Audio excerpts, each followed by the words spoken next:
My dear shine family members, good morning. आज नए संकल्प, नई आशा और उसके साथ साथ इस विश्वास के साथ कि शाइन परिवार आज के बाद से जिस दिशा में अग्रसर होगा उस दिशा में शाइन परिवार से जुड़ने वाले सारे शाइन परिवार के कस्टमर और एसोसिएट जो आज तक शाइन के साथ उम्मीद बनाकर बैठे हुए हैं और शाइन के भरोसे बैठे हुए हैं, उन सब का साथ मिलता रहा तो जो कल की जूम मीटिंग आप लोगों के साथ हुई है, उस जूम मीटिंग को सार्थक करने में मुझे बहुत बहुत बहुत सहायता मिलेगी। शाइन परिवार हमेशा से अपने कस्टमर्स के लिए, अपने एसोसिएट्स के लिए एक विश्वास का मरकज बना रहा है। बीच में कुछ समय के लिए जो ये भ्रांतियां फैली, जो नेगेटिविटी फैली, एक्चुअली ये कुछ नहीं। जब एक लालची इंसान एक मूर्ख इंसान को ज्ञान देने लग जाता है, उस मूर्ख इंसान की बात को जब कुछ समझदार लोग समझने लग जाते हैं, तभी ऐसी भ्रांतियां फैलती हैं, तभी तबाही फैलती हैं। और हुआ यही है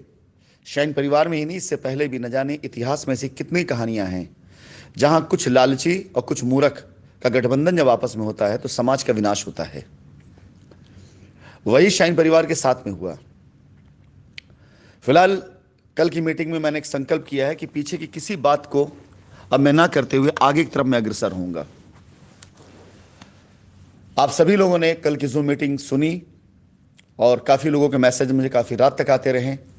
सुबह तक आते रहे। और इसी के बीच में एक छोटा सा मैसेज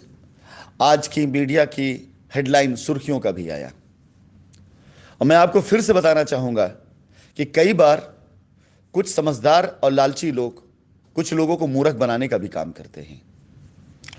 मीडिया की उस न्यूज़ को जब मैंने पूरा पढ़ा तो विश्वास नहीं हुआ कि इतने सम्मानित, इतना बड़ा नाम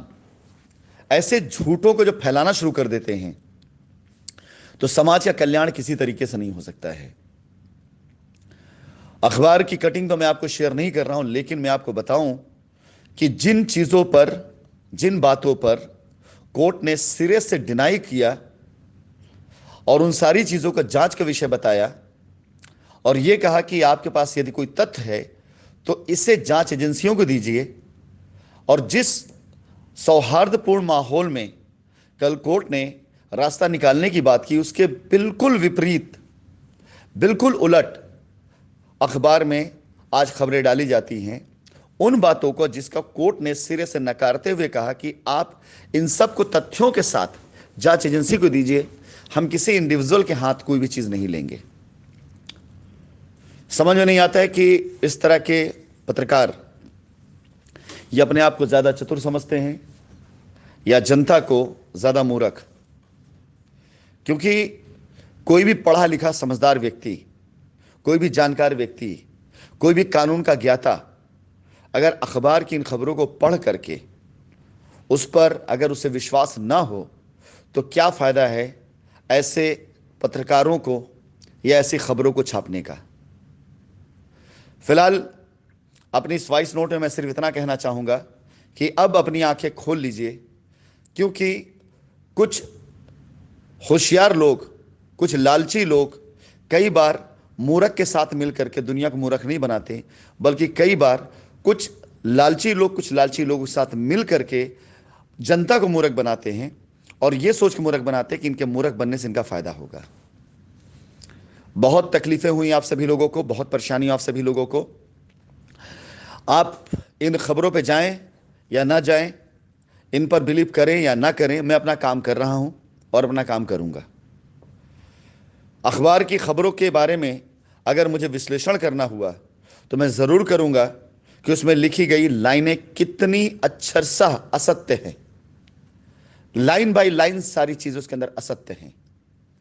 कोर्ट के अंदर फर्जी तरीके से उठाए गए मुद्दे जिसे कोर्ट ने रिफ्यूज़ किया, उसे अखबारों की खबर बना दिया गया।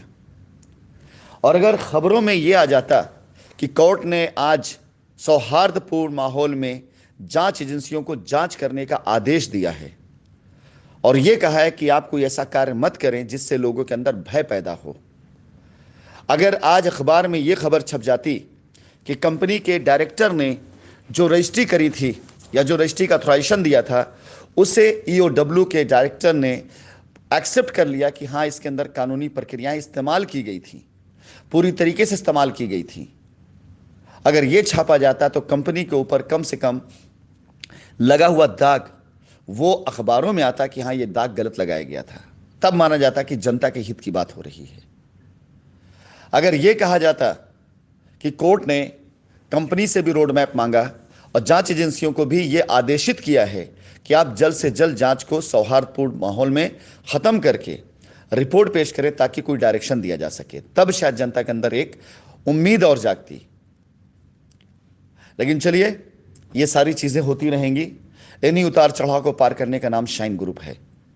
और इन्हीं उतार चढ़ाव से जीत करके बाहर निकलना राशिद नसीम की बहुत पुरानी आदत है। शाइन परिवार के सभी बच्चों से मैं कहना चाहूंगा कि ऐसे समय पर जो लोग आज शाइन के साथ खड़े हैं, जो लोग आज शाइन के कंधे से कंधा मिलाकर, कदम से कदम मिलाकर चल रहे हैं, उन लोगों का एहसान और उन लोगों का साथ ताजीवन शाइन परिवार कभी नहीं भूलेगा। आप सभी लोग अपने घरों से निकले, कामों की तरफ बढ़े, क्योंकि ये मान के चलिए कि सुबह की पहली किरण निकल चुकी है। अब दिन का उजाला फैलने से कोई नहीं रोक सकता है और शाइन परिवार को आगे बढ़ने से कोई नहीं रोक सकता है। मैंने अपनी सारी ताकत लगा डाली थी और आगे भी लगा डालूंगा इस शाइन परिवार के झंडे को फिर से बुलंद करने के लिए। जय शाइन सिटी।